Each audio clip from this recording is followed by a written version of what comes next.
Welcome back to Lenz's Comic Corner, Classic Us Known Classics. This is episode number 2731, and episode number 2625. This one to talk about sexy ladies.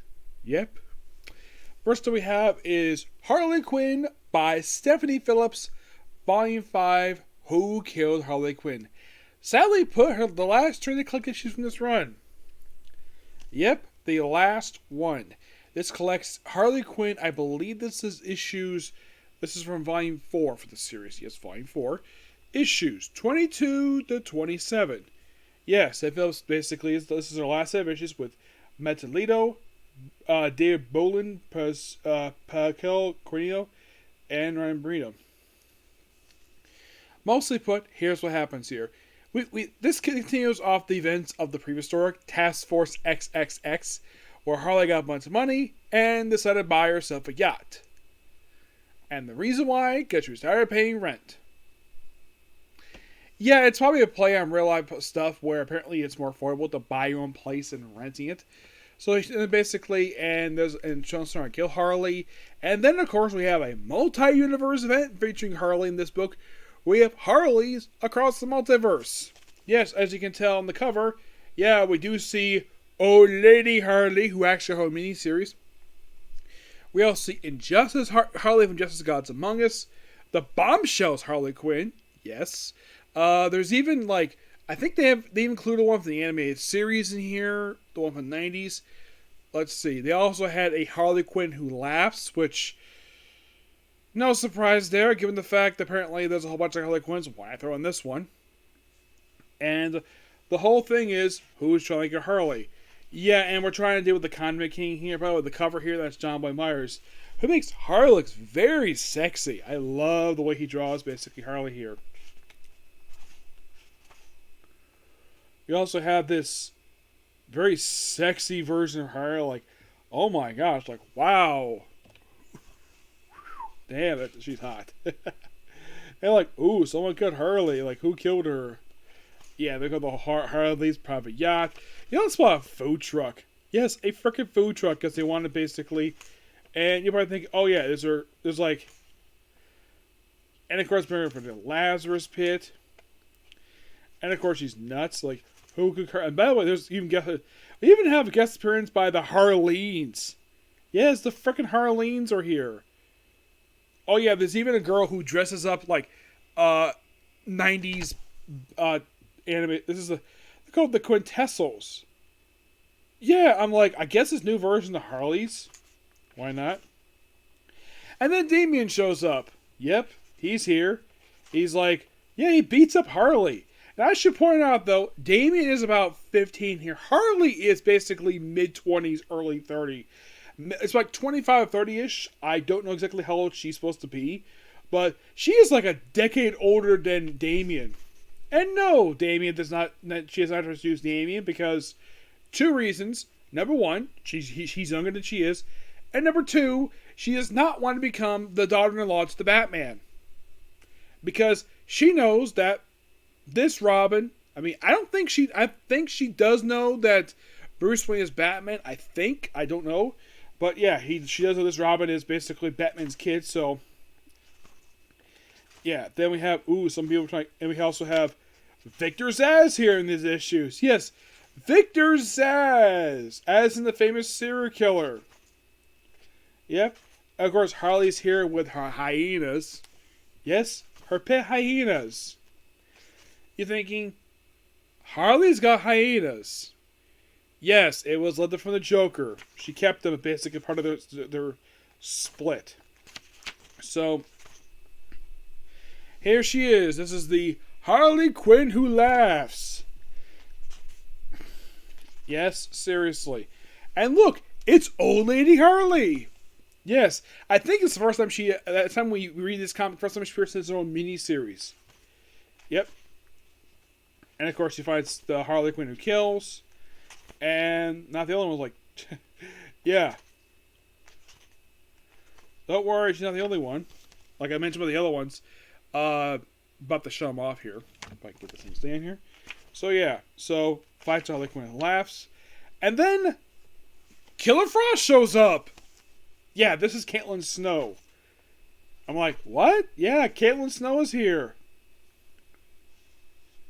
Yep. And look, now that one there, that's definitely animated series right there. It's like, and then we have, looks like, very subversive Harley here. Yeah, and then we get to look at the design here because it's like Terry Dodson. Yeah, that's obviously animated series Harley. And Batwoman's here. Yes, freaking Batwoman's here. And we see animated series Harley, Injustice Harley. We even get Arkham Asylum Harley. Yes. Yeah, that's the outfit she had from Arkham Asylum. That's Injustice Gods Among Us Harley. Not sure about the other two, though. I'm not really sure. They could be anyway. I don't think it's Bombshells. No, Bombshells is a different one. So, yeah, that's funny. So with yeah, and then of course you have Batwoman here, who's with, well, her gang of monsters from the Gotham City Monsters miniseries. Yes, Steph Phillips said to bring them back here for reasons unexplained here. Yeah, batter up and like, yeah, and then look, like that is Bombshell's Harley Quinn right there. Yeah, that's her. Yeah, the same Harley who Harley Quinn made out with in her Black Book miniseries. Yeah, because it's Harley. Of course she would do that. Yeah, and of course she ends up fighting the Harley Quinn who laughs, who ends up taking Poison Ivy hostage. Yes, Harley's own girlfriend. And this is funny, like, oh, comedy. It's like Hugo Strange. Tragedy. And it's like, I'm not sure that is. Romance. Ooh, basically it's with Ivy and of course going to space. Misadventure, the Condiment King. Mystery with Zaz. Yeah, and the whole thing is basically dealing with her, with the Harley Quinn last, fighting her for these mini issues. We have people from a version of the Who Laughs universe here. And the book ends with Zaz still being tied up. Yeah, but this is fantastic. Loved it. I give this book a 10 out of 10. Final thoughts on Stephanie Phillips' run for Harley Quinn. This was an amazing run. And I even told her herself, basically, when I met Stephanie Phillips at Comic-Con. I think it was back in Vancouver, Orlando. I think it was back in 2022, I think it was. Where I brought the opening trade. I actually got the first trade signed by her.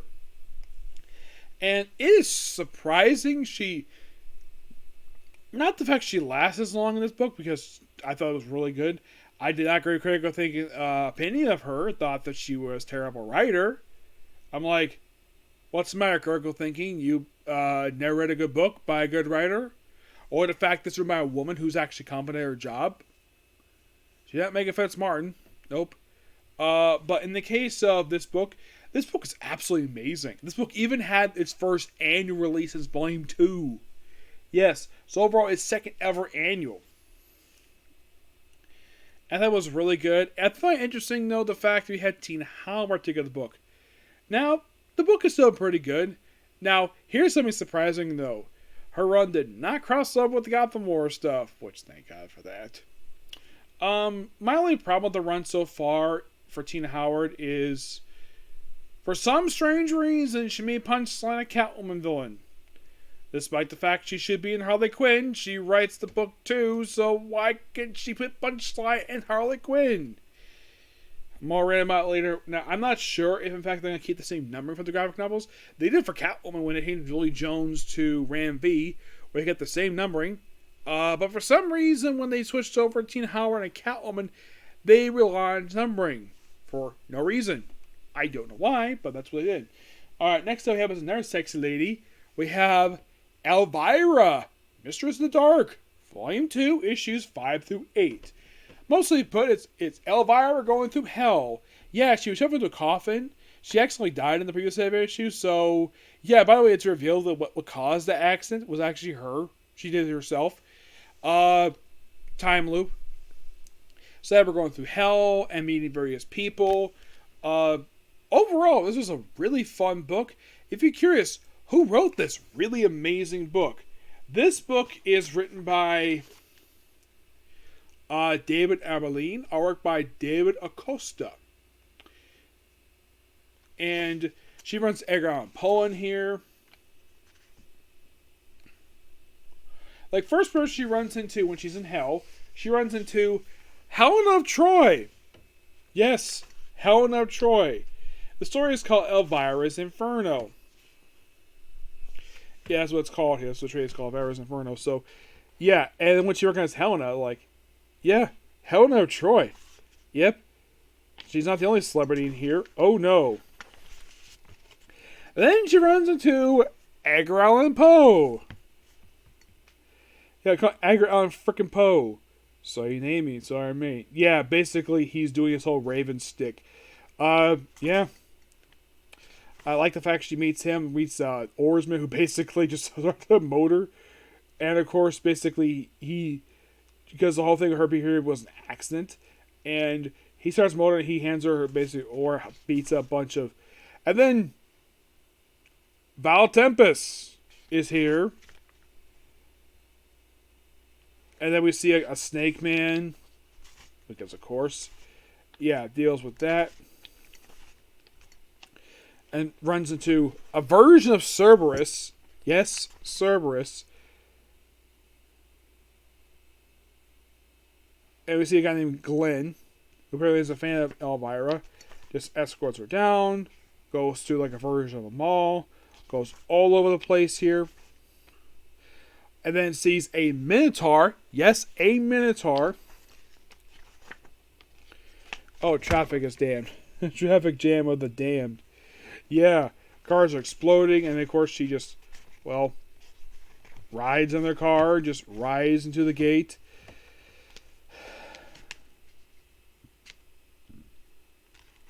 Yeah.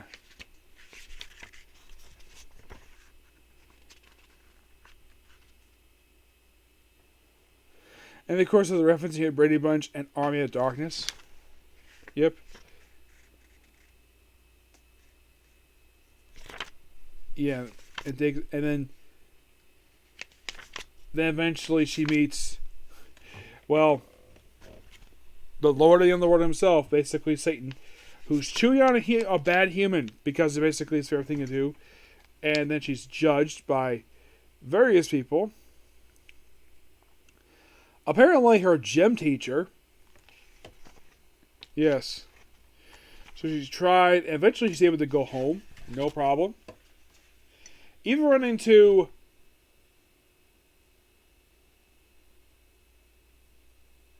Divine. A famous drag queen from the 70s. Yes. Not really sure why they included her here for. And then, of course, she's sealed in there. And then, of course, like, oh yeah, Defeat Dracula. Yeah. And that's the book ends. Love Elvira. Great character.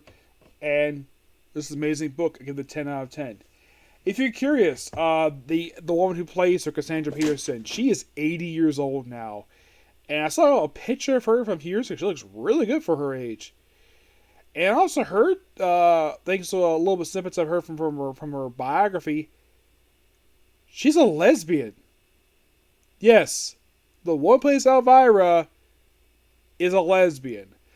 Basically a woman who is any guy's fantasy to be with, and she likes women. Yep, I have not read the biography. I read snippets. I've heard snippets of online. That's basically revealed in the book she's a lesbian. I have no issue with it at all. Not really. It's her choice in the matter. I looked up how old she was when she first became Elvira. Like, I looked at basically her birthday and when Elvira started. She was 31 when it started. She was basically 40 when they did her own movie, which bombed the box office, the Elvira Mistress movie. And even did a revival on Netflix for a couple seasons. Still occasionally plays her. I even see her on TV. I even saw her on an episode of Comic Book Men. And she, aside from a little bit of wrinkle, she looks virtually the same. She looks like she took very good care of herself over the years. Despite her advanced, she's older now. Looks pretty good for her age. Yeah, this motherfucker is 80 now. Yes, Elvira's 80. Yep, I personally met her, and apparently she lives in St. Petersburg. Yeah, only like I haven't viewed that much of Elvira, but I love the character. I love her comics too. I think Diamond does a great job. I look forward to reviewing more stuff later. Okay, that's pretty much it. Particular view. Please be sure to like, comment, subscribe, turn notifications, and do not hit the dislike button. Next up, basically later will be Martial Magic and Muscles. I have another comic corner planned, and the more anime later. Okay, next video. Bye.